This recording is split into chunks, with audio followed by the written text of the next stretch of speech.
De volta com Freud Explica, hoje falando sobre mandala. Gente, eu tô adorando. Mal, a questão de mandala e religião. Você pode dar alguns exemplos pra gente? Quer dizer, como é que a mandala acaba entrando nesse... Por exemplo, né, os derviches, né, que são aqueles monges do sufismo que dançam em círculo, né, imitando também o movimento do universo, a posição das mãos e tudo mais.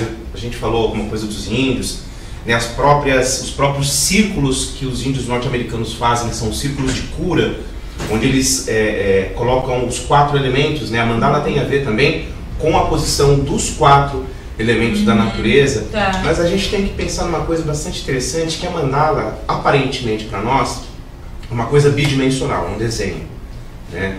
Mas num contexto espiritual, a mandala não é um desenho, não é uma coisa que foi pintada.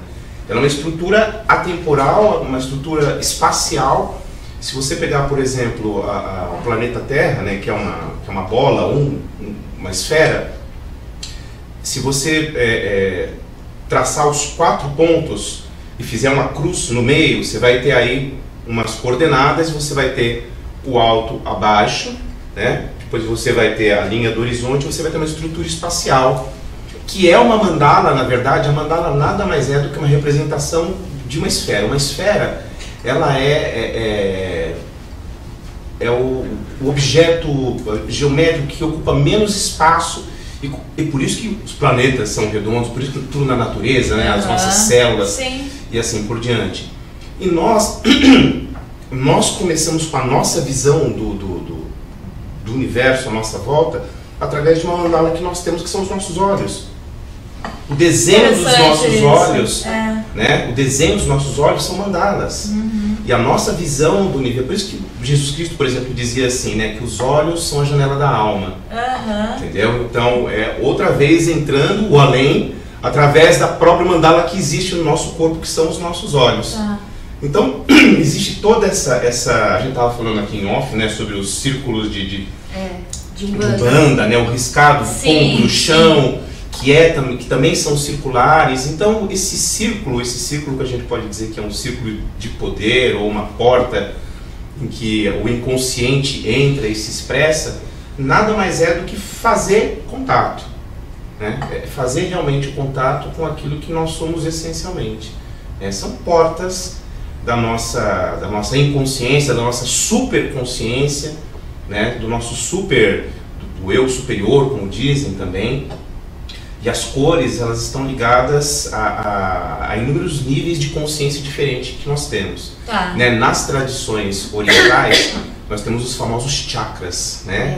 Ou os pontos de energia, que são os desenhos típicos dos chakras, são mandalas, que tem cores diferentes, né? Os 7 chakras. São flores, né? pétalas. E esses chakras têm cores representando níveis diferentes de consciência. Então, inconscientemente, as cores estão ligadas a diferentes percepções, né? Então, cor, mandala, mantra, essas coisas estão todas interligadas. Gente, vamos ver agora algumas mandalas que a Rosana trouxe pra gente. E, Rô, eu gostaria que você discutisse, enquanto a gente foi passando essas imagens, e comentasse o que elas representam, ou, né, são de pacientes, algumas são de pacientes, outras são minhas. Vamos colocar então na ordem, e aí a gente vai comentando sobre elas, tá? Essa aí essa aqui... Uau! Que eu fiz. Essa é uma mandala negra, né? Ela é feita em cima de uma base escura, de um papel escuro. Ela traz justamente, ela serve para trazer a sombra.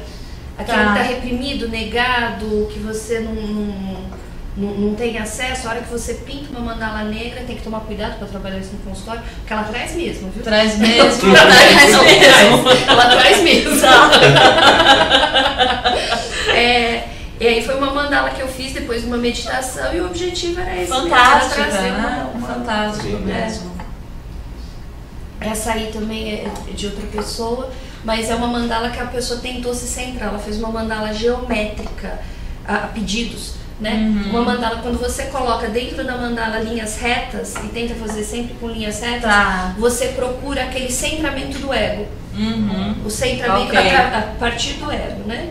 E um olho, né? Aqui o olho significa normalmente a nossa mandala inteira. Normalmente o olho é o olho de Deus, né? Toda vez que tem um olho sozinho, o olho dentro do triângulo, o olho dentro da estrela, é o olho do divino dentro de nós. É enxergar além, ver além, querer ver além do que você está vendo, né? Significa isso como equilíbrio, né? Tem esse triângulo aí que é o símbolo do Tantra, né? Aquele assim como em cima, como embaixo. Mas muito interessante mesmo a simetria mesmo, né? É uma mandala simétrica. A necessidade disso, né? Ela foi propositadamente feita assim para equilibrar a pessoa. Eu pedi uma mandala que fosse você já pediu essa simetria para a pessoa. Porque aí, quando ela tenta trabalhar essa simetria, ela se centra automaticamente. Preciso eu pro meu foco. Vamos lá. Olha essa. Que simpática. Essa a representação dela vermelha, né? A gente vê essa.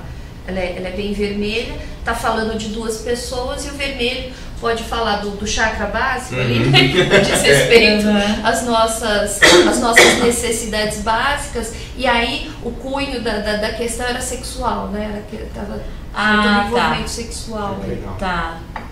Eu aqui já analisando, aqui já olhando para ela. Que linda essa. Que fantástico. Essa é uma mandala feita com folhas secas. Essa foi você que fez ou não? Foi outra pessoa. Outra pessoa, outra pessoa, foi um paciente. Você fornece os elementos para eu peço material? Para fazer em casa e às vezes eu fotografo. Você já pede, por exemplo, nesse caso são folhas, você já pede para essa pessoa específica folhas? Isso, porque quando você vai fazer, às vezes o paciente não gosta de colar, não gosta de desenhar. Ele não é todo mundo que vai desenhar. Fala assim, então vamos picar papel e colar, pega a revista, pega a folha seca. Seria o meu caso, eu tenho um pouco de receio em desenhar, então, mas por uma questão muito boba, por realmente desenhar muito mal, que não tem nada a ver com a questão. Absolutamente nada. Mas eu preferiria usar esse e a pessoa estilo. Sai bem, ela vai embora e faz artesanato e acha lindo, e depois põe na parede e fica legal. E ela trabalha, ela tá meditando, quando ela tá colocando ali as folhinhas coladas, ela está fazendo uma espécie de meditação, está se centrando, né? Olha essa árvore, que bonito. Essa aí fui eu que fiz também. É uma árvorezinha só. Mas a árvore, ela simboliza sempre a nossa conexão, né? Do externo, da terra, do concreto, com o subjetivo, com o alto, com o divino, né? Essa conexão linear aí. Vertical. O olho de novo, sempre aparece o olho. Esse olho foi de um paciente. Foi de um paciente também. Tem bastante essa questão do olho. Aparece. Se a pessoa se embrenha nisso, ela sempre acaba saindo. Sempre acaba saindo.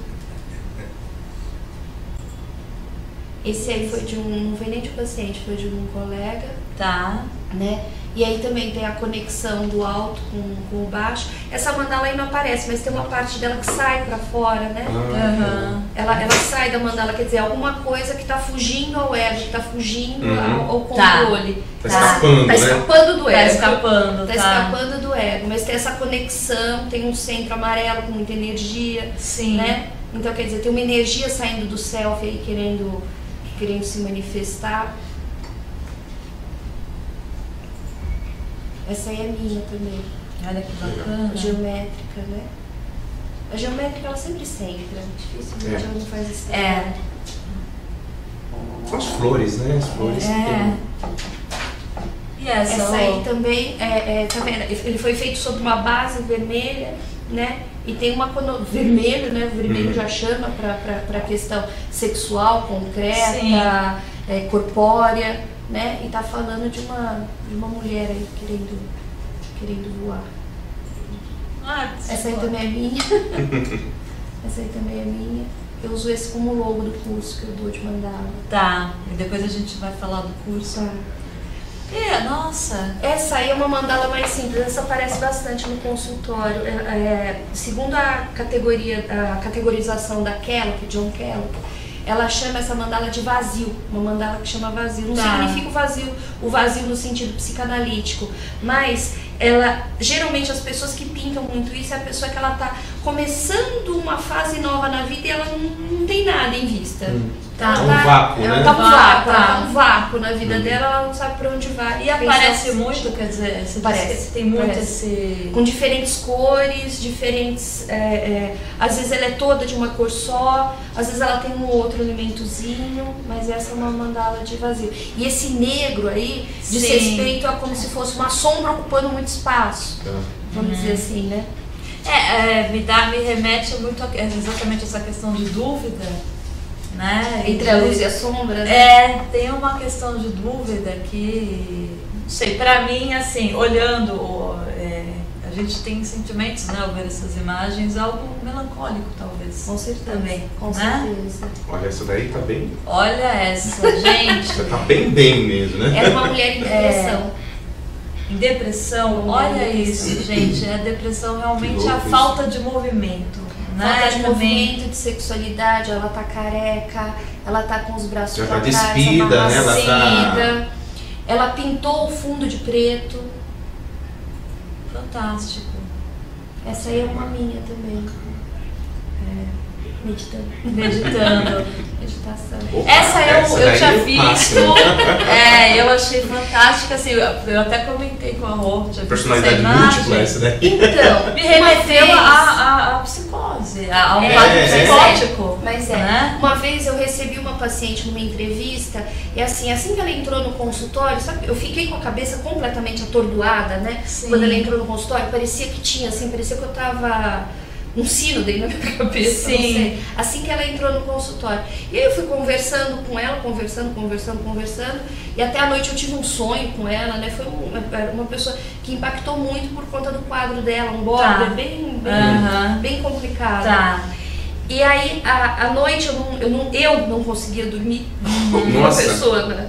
Ainda. Aí eu desenhei essa mandala, depois de desenhar eu consegui, assim, me aliviar e dormir, né? Mas representava bem ela. Um desenho que você fez para poder lidar com Isso. A intensidade do border é realmente muito... É muito grande. Muito. E ela falava, a impressão que essa pessoa me dava é como se ela tivesse mesmo 500 dentro dela. Exato. Né? Uma obsessão, uma coisa até espiritualmente falando, obsessões, né? Pode ser desse jeito, mas é como se tivesse. Mas assim, é uma ideia assim. Ou personalidades múltiplas, ou se tivesse. É como se ela não tivesse aquela capacidade do ego de se centrar. Porque o ego, por mais que seja aquele quadradinho pequenininho, ele é necessário, porque senão a gente fica. E quando a gente fala em tem que sobreviver aqui, né? Tem que sobreviver. Tem muito a ver, né? Quando a gente fala em border, é uma identidade totalmente quebrada. Completamente. Então, essa necessidade de buscar, né, para se encontrar e não se achar e não saber quem eu sou, né? Quer dizer, isso é a pessoa. Não tem identificação. Não tem identificação, sólida, então é realmente isso mesmo, né?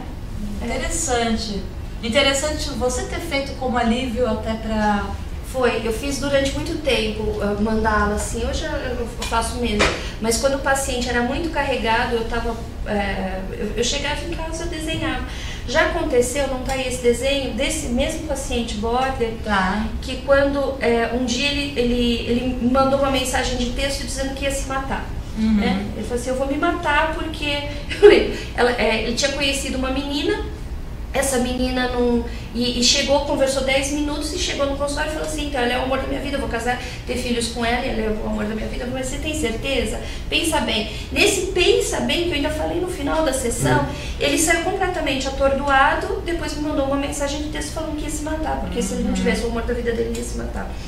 E eu fiquei preocupada, eu achava que se matar ele não ia, mas ele podia fazer alguma bobeira. Sim. E eu fiquei lá fazendo mandalas em casa, pensando nele, e como trabalho nele. De perder o outro é perder dele a própria identidade, né? E eu fiquei fazendo aquelas mandalas. Deu uma hora, ele me liga e falou assim, tô melhor, viu? Eu falei, tá bom. Você fez a conexão, centrou ele lá, carimbou e pronto. No meu turno você não vai se matar. Exatamente. Na minha gestão, não. Temos mais imagens? Mais uma? Vamos dar uma olhadinha. Essa aí também é uma mandala de vazio. Tá vendo? Tem a parte negra e tem a parte... Diferente daquela outra que era bem dividida, o branco e o preto. Essa é a laranja, amarelo e preto. O preto é mais esmaecido e o laranja e o amarelo são mais fortes, né?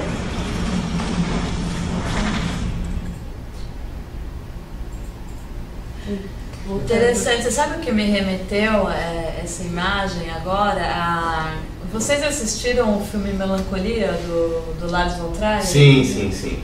Né? Então, tem muito essa questão, né, Maldi? Quer dizer, no Melancolia é um planeta chamado Melancolia que vai destruir, né? Vai bater na Terra e seria o final do mundo, né? Então me remeteu muito essa imagem. E aí ele trata realmente da questão da melancolia, né? Ele mostra o planeta, mas ele trata a questão da melancolia do ser humano, né? Conforme em relação à questão da morte, né? Como as pessoas lidam diferente com a questão da morte, sabendo que tem um planeta chamado melancolia, né? Que está se aproximando do planeta Terra. Então esse filme, gente, é muito interessante, assim, para quem não assistiu. E o Lars fez, eu li um artigo dele, ele fez justamente baseado em psicanálise e em realmente... Ai, que delícia! É muito bacana. E falando em filme, isso me remeteu a um filme, a hora que estava passando, me passou um filme na cabeça que é o engraçado, mas também bastante... que é o Feitiço do Tempo, que fica, a história fica num looping o tempo todo, volta, até que ele aprenda consigo mesmo a lidar com as situações que ele até então não tinha aprendido. Ele desprezava as coisas, desprezava as pessoas, então ele ficava naquele looping da vida, ele repetia até que ele começou a se importar com as pessoas. Primeiro ele se importava só consigo mesmo, ficava só no ego, então aquilo ficou naquele looping. Quando ele começa a se importar com as pessoas, ele tá lá, ele sabe que ele vai poder salvar uma pessoa todos os dias.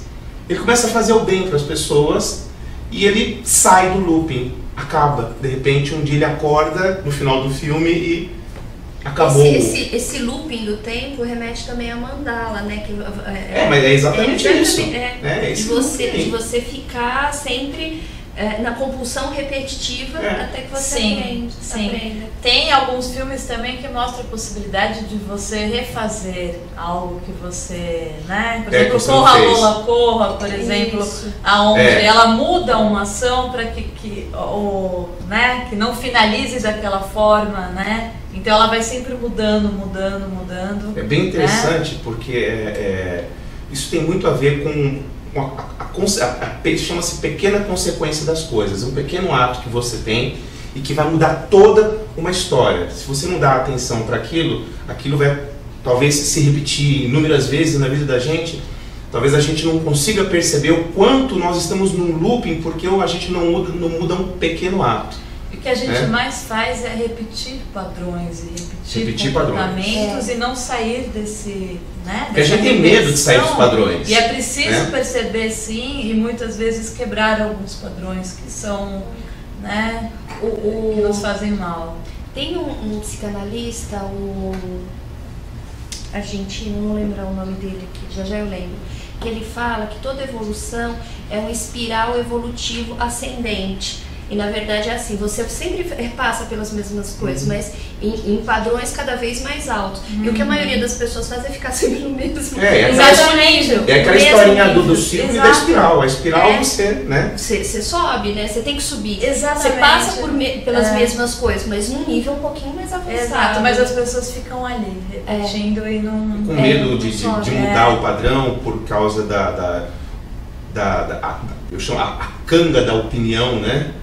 Você carregar o peso da opinião dos outros. Isso é forte. Né? Isso é forte. Por causa da opinião da família, dos amigos, sei lá de quem foi. Então você não muda porque você não quer sair daquele padrão que foi estabelecido para que a sua vida fique aquele círculo interminável, né? Aquele karma interminável. Para neurótico isso é muito forte. Para neurótico muito forte. Muito demais com o outro. Sim.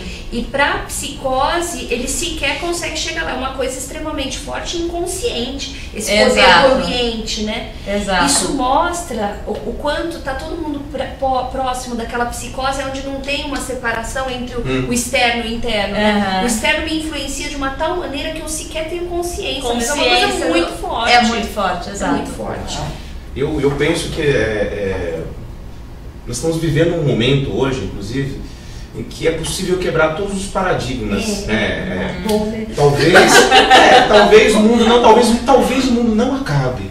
Será? Talvez não acabe. Olha, dia 21 eu vou pra Minas. E a gente vai ter a oportunidade de quebrar esses paradigmas, né? O paradigma do padrão, por exemplo, né? Nós estamos tão centrados no que o padrão cultural, social, da moda, da tradição familiar, que nos impõe, religioso, que nos impôs isso, né? E a gente fica ali pasteurizado dentro de uma mandala negra, talvez, né? De sombra só, de né? sombra, que a gente não consegue colorir a nossa mandala e expandir. A mandala é bastante interessante porque existem mandalas que elas começam a extrapolar o círculo e começar a criar outras geometrias externas, mas sempre num sentido espacial mesmo, né?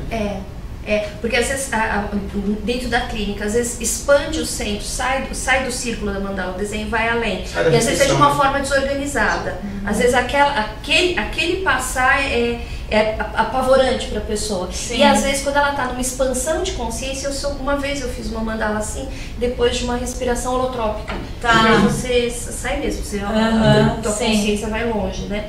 Depois eu também fiz uma mandala que ia muito além do círculo, mas aí numa expansão de consciência diferente, né? É organizado. Eu tô me questionando aqui, o narcisista clássico mesmo, né? E eu tô imaginando a mandala como seria, né? Geralmente interessante. Com muito amarelo, né? Sim. Saindo bastante do centro. Exato. E muito amarelo eles usam. Amarelo, não no sentido van Goghiano, né, da esquizofrenia, mas no sentido de uma energia de ego muito inflado. Inflado, exato. É interessante que o amarelo tem a ver com a memória também, né? Ele tem a ver com sempre que o amarelo se expressa muito, é uma memória muito viva das coisas. Às vezes não é porque existem dois tipos de memória que são bastante interessantes, né? Hoje a ciência está discutindo a questão de que a inteligência não é a coisa mais importante, mas é a memória, né? Não a memória passiva, aquela que está lá atrás, e memória que é lembrança, mas memória ativa, que é aquela que você aprende e usa. De aprendizado. Memória de aprendizado, ou seja, você começa... Função, né? Então, o amarelo começa a se expressar nesse sentido de uma função de memória ativa, né? Isso tem sido bastante pesquisado aí. Bacana. Bom, fala um pouquinho do workshop, dos cursos. Bom, eu vou fazer com certeza o próximo. Você vai gostar. Estarei lá. Você vai gostar bastante. Na verdade, o meu intuito, eu fiz ali uma formação longa de mandala, estudei bastante mandala, mas quando eu propus o curso, eu propus justamente uma coisa bem subversiva, né? Que é ensinar para psicanalista mandala, que é essa coisa religiosa, que é essa coisa mística, ensinar para psicanalista, né? Bem subversivo, né? Por quê? Porque na minha clínica foi importante, para mim é importante, e eu consegui fazer uma conexão teórica, e uma boa conexão teórica entre a mandala e a psicanálise, os teóricos da psicanálise. Freud, Winnicott, Bion, e aí peguei alguns outros teóricos, né, mas basicamente esses. Klein também. E no curso eu faço essa conexão teórica, tem uma apostila em que eu discorro bastante sobre esse assunto, que eu escrevi, e eu ensino assim, além dessa teoria, a gente faz duplas terapêuticas onde você entra em contato com uma questão tua qualquer, uma questão, a gente faz um exercício de corpo que uma colega ajuda, a Cristina, ela ajuda, A gente faz um exercício de corpo para a pessoa regredir, ela dá uma regredida para entender, porque se ela estiver ali só com ego, não vai. Exato. Ela faz uma mandala, não vai nada. Não vai sair nada. Tem jeito. Aí ela faz uma mandala, em seguida a gente faz duplas terapêuticas. Aonde essa mandala, o terapeuta, no papel do terapeuta, o aluno ali no papel do terapeuta, ele olha a mandala e ele começa a perceber o que vem na cabeça dele, o que tem qual a intuição que vem, o que ele sente. Então ele é um objeto de projeção e de intuição pro terapeuta. Okay. E ele olha e anota tudo que ele sentiu. Depois ele vai e conversa com o paciente dele, teste dele ali, né? E bate assim. Fantástico, olha que fantástico. É que é um objeto de transição ali, Sim. né? Quando que é o próximo workshop? Em março. Em março, é um fim de semana inteiro. O último a gente fez sábado e domingo, mas o próximo acho que a gente vai começar a fazer sexta, sábado e domingo. Certo. É um fim de semana. Então a gente volta a falar aqui, mas é o workshop com a Rosana Machado em março, né? Vale a pena. Pô, muito obrigada. Obrigada a você. Adorei. A gente vai te trazer de volta aqui, com certeza, tá? Maurício, últimas considerações aí. Saia do looping. Adorei. Saia do looping. Vale a pena, pra onde eu olho? Que câmera eu olho? Ali? Isso. Saia do looping da sua vida. Pare de dar voltas em círculo e entre numa espiral ascendente. Adorei. Show me vier. Gente, um beijo enorme pra vocês e até quinta-feira. Fiquem com Deus.